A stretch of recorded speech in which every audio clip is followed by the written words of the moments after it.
Mucha gente asegura que existe un punto en el cual, cuando uno pone todo su empeño y concentración para lograr un sueño, cualquiera que éste sea, podemos llegar a flaquear, a dudar, aún faltando el último esfuerzo para culminar la meta. Y es en ese, entre avanzar o retroceder, lo que hace la diferencia. La historia o mito que me contaron trata sobre una gran tentación y sobre un seminarista que desde niño quiso ser sacerdote, quien era además el alumno más brillante de todo el convento de San Francisco, que en los últimos años de estudios conoció en misa a una mujer fascinante y joven, de cabellera larguísima y rostro hermoso, que durante todo el festejo religioso no cesó de mirarlo hasta atrapar la atención de él, mientras el padre que oficiaba la misa hablaba en latín. Sin embargo, el seminarista se encontraba plenamente convencido de convertirse en un sacerdote. Por eso, el resto del día permaneció orando, mientras el recuerdo se desvaneciera, mientras moría la tarde. Y es que al día siguiente, cuando los seminaristas asistieron de nuevo a misa, la concentración de aquel joven se diluyó al sentirse de nuevo observado por aquella mujer que parecía entre divertida, interesada por él, mientras el seminarista trataba de concentrarse. El seminarista buscaba un punto de fuga, queriendo concentrarse en la figura impasible de San Francisco de Asís, pues se sentía intranquilo, confundido ante la presencia de esa mujer, que representaba un desequilibrio, un conflicto entre lo que quería ser y no, entre el sacerdocio y una extraña fuerza que parecía de seducirlo, a la vez de hacerlo completamente infeliz. Por eso mismo, apenas concluyó la misa, fue con su confesor, desahogando su intranquilidad y poniendo en claro que deseaba con todas sus fuerzas ser sacerdote por el resto de sus días. A lo que el sacerdote, después de analizar y de un largo silencio, aseguró que era el mismísimo diablo quien trataba de alejarlo de Dios. Al día siguiente, el joven, decidido a no asistir a la misa matutina, y en su celda permaneció orando la mayor parte del día, hasta hallar en su interior la paz y equilibrio necesario para volver a sentirse bien, y así continuó rezando hasta anochecer. Y en medio de su silencio y su concentración surgió un sonido extraño, como si de los muros de su celda se resquebrajaran, y de ellos surgió la mujer de los días anteriores, con sus ojos oscuros y profundos, queriéndolo seducir, cual sirena marinero, para después, ante la indiferencia del joven, enfurecer y descomponerse hasta convertirse en una mezcla de animal y hombre, que gritaba una serie de cosas confusas con una terrible voz.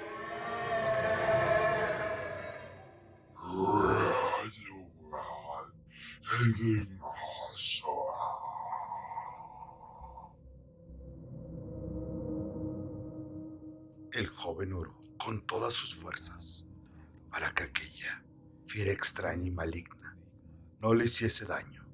Rezó, no supo cuánto tiempo, mientras que sus demás compañeros, al escuchar desde afuera, Trataban de abrir la puerta, sin poder hacer mucho, pues se encontraba bloqueada, y al no poder abrir, comenzaron todos a orar en voz alta, sin parar.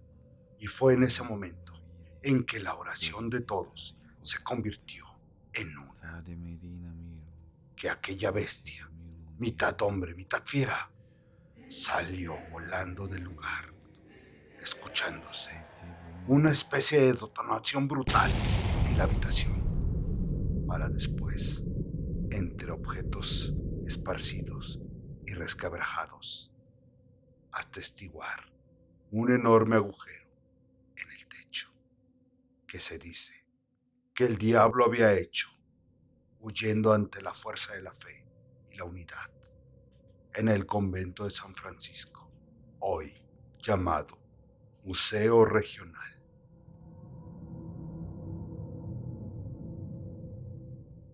En septiembre del año de 1860, don Margarito salió de su casa, pasó por el hermano Néstor, y en el camino se les juntaron don Lucas Infante con su familia y otras personas, los que iban a toda prisa, porque la campana del templo de Guadalupe, en el barrio de San Marcos, estaba dando la última llamada.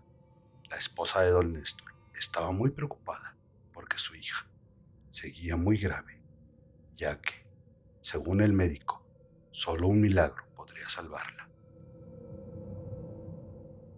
Iba a la iglesia, con gran fe, para pedirle a Dios por su pequeña Lupita, para que no se la llevara, porque era la alegría de su vida. La caravana seguía, caminando deprisa. Todos iban alegres, disfrutando del fresco de la mañana. Solo la esposa de don Néstor llevaba su pensamiento fijo en la niña, que había dejado enfermita en casa.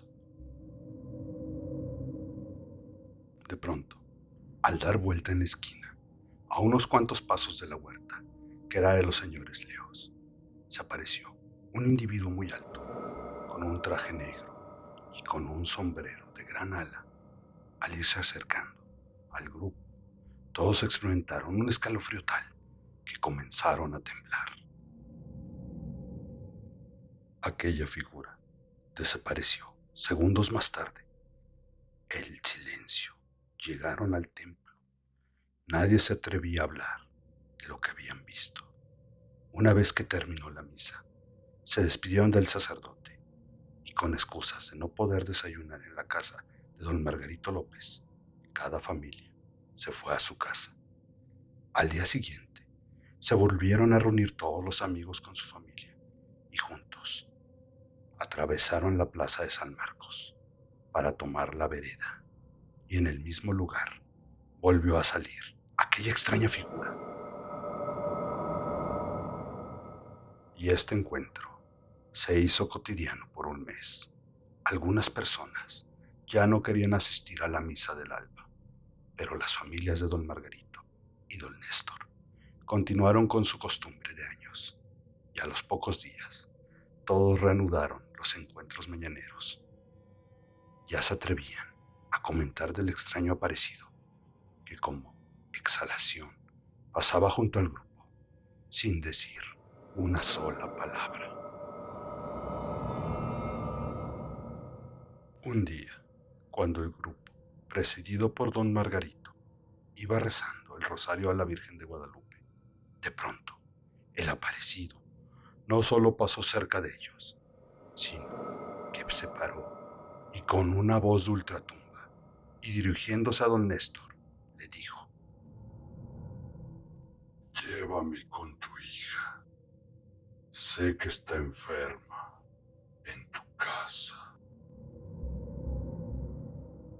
Al escuchar aquella voz, lanzaron gritos, corrieron en distintas direcciones y, sin saber cómo llegaron al templo de Guadalupe, oyeron la misa con gran devoción y, al terminar, fueron con el sacerdote a explicarle lo sucedido y pedirle un consejo. Él les aconsejó que accedieran a la petición de aquel hombre, que a veces había cosas inexplicables y a lo mejor podría ayudar a la niña de don Néstor, que estaba muriendo. haciendo alarde de machismo.